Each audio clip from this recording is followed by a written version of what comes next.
খবরের জেরে ঘুম ভাঙল প্রশাসনের। পুকুর ভরাট রুখতে তমলুক শহরে পোস্টার লাগাতে পথে নামল চেয়ারম্যান সহ অন্যান্য প্রতিনিধিরা। দীর্ঘ কয়েক বছর ধরে তাম্রলিপ্ত পৌরসভা তমলুক শহরে বিভিন্ন পুকুর ভরাট করার অভিযোগ আসছিল। দিনের পর দিন নোংরা ফেলে অপরিষ্কার অপরিচ্ছন্ন অবস্থায় থাকার পর মাটি ফেলে ভরাট করে তা বিক্রি করে দেওয়া হতো। রাজ্য সরকারের নির্দেশে পূর্ব মেদিনীপুর জেলাশাসক পূর্ণেন্দু কুমার মাঝি পুকুর ভরাট রুখতে তৎপর হন। সম্প্রতি একটি পুকুর ভরাটের খবর বারবার সম্প্রচারিত হয়েছিল সংবাদ মাধ্যমে, যার জেরে জেলাশাসকের নির্দেশে তাম্রলিপ্ত পৌরসভার চেয়ারম্যান দীপেন্দ্র নারায়ণ রায়ের তত্ত্বাবধানে পুরোপুরি পুকুর ভরাট বন্ধ করা হয়েছিল। শুক্রবার সকালে তাম্রলিপ্ত পৌরসভা এলাকায় বিভিন্ন অপরিষ্কার অপরিচ্ছন্ন পুকুরের পাশে পোস্টার লাগিয়ে দেওয়া হয় পৌরসভার পক্ষ থেকে, যাতে লেখা রয়েছে পুকুর ভরানো বেআইনি, পুকুর ভরানো ও কোনরূপ নির্মাণ করলে পৌর কর্তৃপক্ষ নির্মাণ ভেঙে ক্ষতিপূরণ আদায় করবে।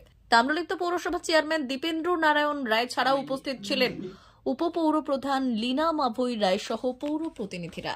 আপনাদের বলি, ইতিমধ্যে আমরা কিন্তু পুজোর আগে বেশ কটা ফ্লেক্স বিভিন্ন জায়গায় টাঙিয়েছিলাম, কিন্তু কোনো এক অজানা কারণে সেই ফ্লেক্সগুলো কেউ বা কারা সরিয়ে নিয়েছে বা খুলে নিয়েছে, যার ফলে দ্বিতীয় পর্যায়ে আমি ভাইস চেয়ারপারসন রয়েছেন, আমাদের রিও সাহেব রয়েছেন, আমাদের সুভদ্রা কাউন্সিলর রয়েছেন, উত্তম সংগ্রাম সহ আমরা সবাই বেরিয়েছি এবং আমরা প্রাথমিক পর্যায়ে 100টা পুকুর আমরা সিলেক্ট করেছি। 100টা পুকুরে আমরা বোর্ড টাঙাতে যাচ্ছি। এখন এখানে হলো, এরপর আমরা 7 নম্বরে যাব, 8 নম্বরে যাব, 11 নম্বরে যাব, পর্যায়ক্রমে আমরা সমস্ত জায়গায় বোর্ড টাঙিয়ে দেবো এবং আমরা কিন্তু রাজ্য সরকারের নির্দেশ অনুযায়ী আমরা কঠোর ব্যবস্থা হবে এবং প্রয়োজনে আমরা এফআইআর করবো। এফআইআর করে পুলিশদের অ্যারেস্ট করাবো যারা বেআইনিভাবে এভাবে পুকুর ভরাট করবে।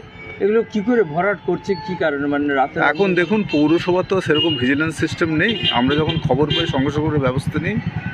এবারে এবং আপনারা জানেন যে কিছুদিন আগে 11 নম্বরে একটা পুকুর ভরাট হচ্ছিল। আমরা খবর পাওয়ার সঙ্গে সঙ্গে পুলিশদের বন্ধ করেছি এবং পরবর্তীকালে পুকুরের মালিককে আমরা পৌরসভায় ডেকে তাকে দিয়ে আমরা লিখিয়ে নিয়েছি যে কোনোভাবে পুকুর ভরাট করবে না। এইভাবেই আমরা যেখানে আমরা খবর পাই সচেষ্টভাবে আমরা কাজ করি এবং আমরা আপনাদেরও সহযোগিতা চাইব সমস্ত সাংবাদিক বন্ধুদের, যাতে করে তারা আমাদের খবরটা দেন কোথাও পুকুর ভরাট হলে। আপনার নাম? আমার নাম ডক্টর দীপেন্দ্র নারায়ণ রায়, আমি চেয়ারম্যান তাম্রলিপ্ত পৌরসভা। মা বাসন্তী হোটেল অ্যান্ড রেস্টুরেন্ট, উত্তাপন, নারায়ণগড়, পশ্চিম মেদিনীপুর। আমাদের এখানে সকাল, দুপুর ও রাত্রিকালীন আহারের সুব্যবস্থা রয়েছে। সকালের টিফিনে পাবেন স্ন্যাক্স, পরোটা, আলুর পরোটা, মিক্সড পরোটা, মুলি পরোটা। দুপুরে খাবারে পাবেন সবজি ভাত, খাসি ও মুরগির মাংস, ইলিশ মাছের ভাপা, ভেটকির তেল ঝাল, চিংড়ির মালাইকারি, কাতলা মাছের ভাপা, এছাড়াও মশালা কোল্ড ড্রিঙ্কস, আইসক্রিম। রাতের খাবারে পেয়ে যাবেন তাওয়া রুটি, তন্দুরি রুটি, তড়কা, চিকেন তন্দুরি, চানা মশালা, চিকেন বাটার মশালা প্রভৃতি। সুলভ মূল্যে পরিচ্ছন্ন খাবারের একটাই ঠিকানা, মা বাসন্তী হোটেল অ্যান্ড রেস্টুরেন্ট, উত্তাপন, নারায়ণগড়, পশ্চিম মেদিনীপুর। বিশেষ দ্রষ্টব্য, আমাদের এখানে সকল অনুষ্ঠানের খাবারের অর্ডার নেওয়া হয়। এখানে পেয়ে যাবেন মা বাসন্তী মিষ্টান্ন ভান্ডার থেকে বিভিন্ন মিষ্টি। অনুষ্ঠানের জন্য মিষ্টি পাওয়া যায়। এছাড়াও কেক, নামি দামি কোম্পানির চকলেট পেতে চলে আসুন আমাদের দোকানে। প্রোপাইটার ঝন্টু গিরি। যোগাযোগ 9732543245।